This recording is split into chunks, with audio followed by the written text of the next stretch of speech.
All right, so you ready to jump into another deep dive into the world of ML? Always am, always am.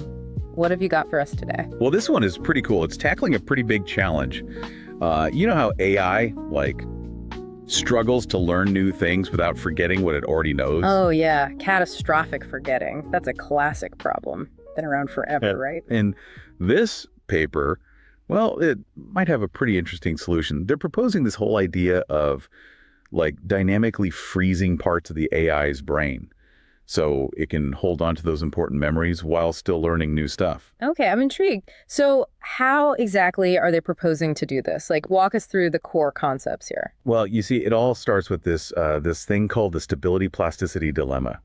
It's kind of like, how do you build a system that's both flexible enough to learn new things, it's the plasticity part, but also stable enough to remember what it's already learned? Yeah, it makes sense. You can't just keep overwriting everything every time it learns something new. Exactly. So these researchers, they've come up with this dynamic architecture. It's basically a neural network, but one that can manage itself, You can figure out which parts are super important for the stuff it already knows, and then it's okay, I'm going to put these parts on lockdown while I learn this new thing.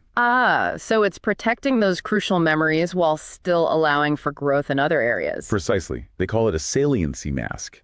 It's basically like an important score for every single connection in the network, based on how much it contributes to those old tasks. I see. So when a new task comes along, the AI knows not to mess with those high importance connections. Bingo.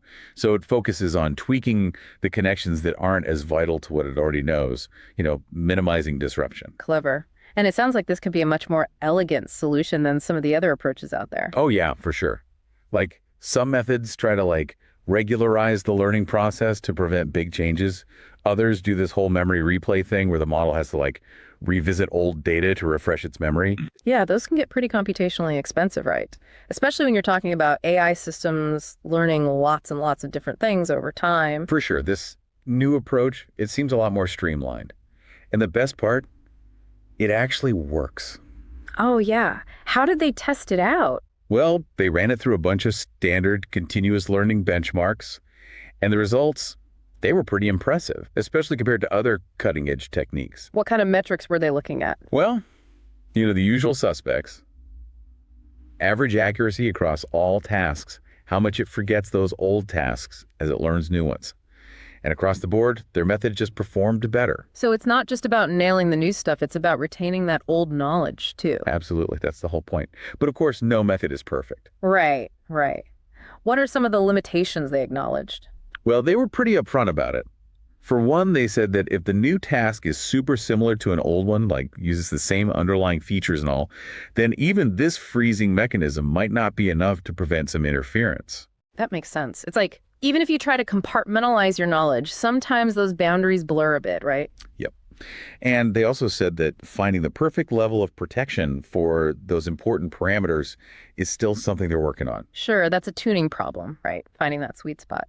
But overall, it sounds like a pretty significant step forward in addressing this whole catastrophic forgetting issue. Well, absolutely. This is a big deal. And to really appreciate it, I think it helps to understand the history of this problem, Yeah, let's take a step back and look at the bigger picture. Where does this all fit in, historically speaking? So this challenge of teaching AI to learn sequentially, it's actually been around since the early days of neural networks, way back when. The first thought was, let's just train a network on one thing, then another, easy peasy. And I bet that didn't go so well. It was a disaster. The AI would just forget everything it had learned before. Hence, the catastrophic forgetting problem. Right.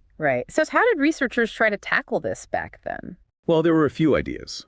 Some tried to tweak the learning process itself, making it less prone to drastic changes. Others, like we mentioned before, use this memory replay method to kind of jog the AI's memory. It's interesting, right? You can see parallels in how our understanding of learning has evolved in other fields too, like in neuroscience, for example. Oh yeah, for sure. Early on, we thought memories were fixed, unchanging things. But then we learned that memory is way more dynamic. It's constantly being reconsolidated and updated, even when we think it's well established. Exactly. And similarly, in AI, we're shifting away from seeing learned knowledge as static. We're realizing that it needs to be adaptable.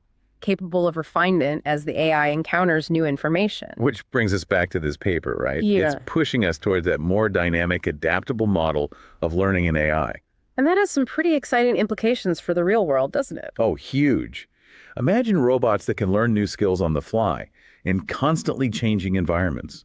No more needing to retrain them from scratch every time something new pops up. That would be a game changer in so many fields. Manufacturing, healthcare, you name it. Or think about AI assistants that actually remember your past interactions and preferences while still adapting to your evolving needs. Yeah. No more having to re-explain everything every time you interact with them. Exactly. And the applications go even further. Like for self-driving cars, think Tesla. If their autopilot could continuously learn from all that driving data without forgetting those core safety behaviors every time there's a software update, that would be a massive boost to both safety and capability. Absolutely. And it's not just about those flashy applications either. Think about more mundane but critical tasks like medical diagnosis. If AI tools could seamlessly integrate new research findings without losing their grasp on established knowledge, that could revolutionize healthcare. Oh yeah, the impact would be enormous. And that's just scratching the surface. The possibilities are pretty much endless. Which brings us to the fun part, right? You know it. Time for novel notions. Okay, let's really let those imaginations run wild. Based on this idea of dynamically protecting important parts of an AI's brain, where could research go next? Yeah, what kind of outlandish but still somewhat plausible research directions does this paper inspire? Well, one thought that comes to mind is taking this beyond just labeled tasks, you know? Oh, interesting. Go on. Like, imagine an AI that doesn't need to be explicitly told what the tasks are. It just learns from a constant stream of unlabeled data. And that saliency mechanism, it just evolves organically based on the inherent structure of the data. Whoa, so it's like the AI is figuring out what's important all on its own. Exactly. And it's constantly updating that understanding as it experiences more and more data. Okay, I'm already getting some sci-fi vibes here, but I like it. Right, it's getting into some pretty deep territory. But sticking with that, what if we combine this with the advancements in neuromorphic hardware? Ah, you're talking about those chips designed to mimic the human brain, right? With the spiking neural networks and all that. Precisely. What if this dynamic parameter allocation, this protection mechanism, could be built directly into the hardware itself? Wow, that would be wild. You'd have these super energy efficient, incredibly adaptable learning systems, like tiny devices that could learn and adapt for years on a tiny battery. Yeah. Imagine those embedded in all sorts of devices, continuously learning and evolving. That's a pretty compelling vision. Yeah. But it sounds like we're still a ways off from that being a reality, right? Yeah, for sure. Neuromorphic hardware is still in its early stages, but the potential synergy between these algorithmic breakthroughs and this new hardware is huge. Definitely something to keep an eye on. Okay, any other novel notions bouncing around in that brain of yours? Well, one more direct extension could be to refine how we determine which parameters are actually important. I see. So going beyond the current method. Exactly. Like, what if we could incorporate more context? Or even use a separate meta-learning system to predict which parameters will be crucial for future tasks, ones the AI hasn't even encountered yet. Ah, so it's like learning to learn, right? Using past experience to guide future learning. Precisely. And that could lead to even more efficient and robust continuous learning, especially when dealing with tasks that are very different from what the AI has seen before. That's a fascinating thought. And given how much research is already happening in both continuous learning and meta-learning, I wouldn't be surprised to see some breakthroughs in this area pretty soon. I agree. It seems like a ripe area for exploration. All right, before we get too carried away, got to remind everyone that these novel notions are pure speculation. Just us having some fun thinking about what the future might hold. Right. It's all hypothetical. But, you know, it's important to think about these possibilities, to consider the long-term implications of this research. Absolutely. It sparks new ideas, new directions. Who knows what might come of it? Okay, so to wrap things up for everyone, in today's deep dive, we explored this super cool paper that proposes a new method for continuous learning. It's all about dynamically protecting those vital parts of a neural network so the AI can learn new things without forgetting what it already knows. Right. And we talked about the mechanics, the historical context, the potential real-world applications, and even took a peek into some speculative future research avenues. If anyone wants to dig into the nitty-gritty details, we've got a link to the full paper in the show notes. But honestly, What I find most exciting about all this is the idea of AI systems that can learn and adapt throughout their entire lifespan, just like we do. It's a powerful concept. Like, what happens when AI can truly remember and build upon its experiences indefinitely? What kind of unforeseen abilities might emerge? That's a pretty mind-blowing question to ponder. Thanks for joining us for another deep dive. Always a pleasure. Until next time.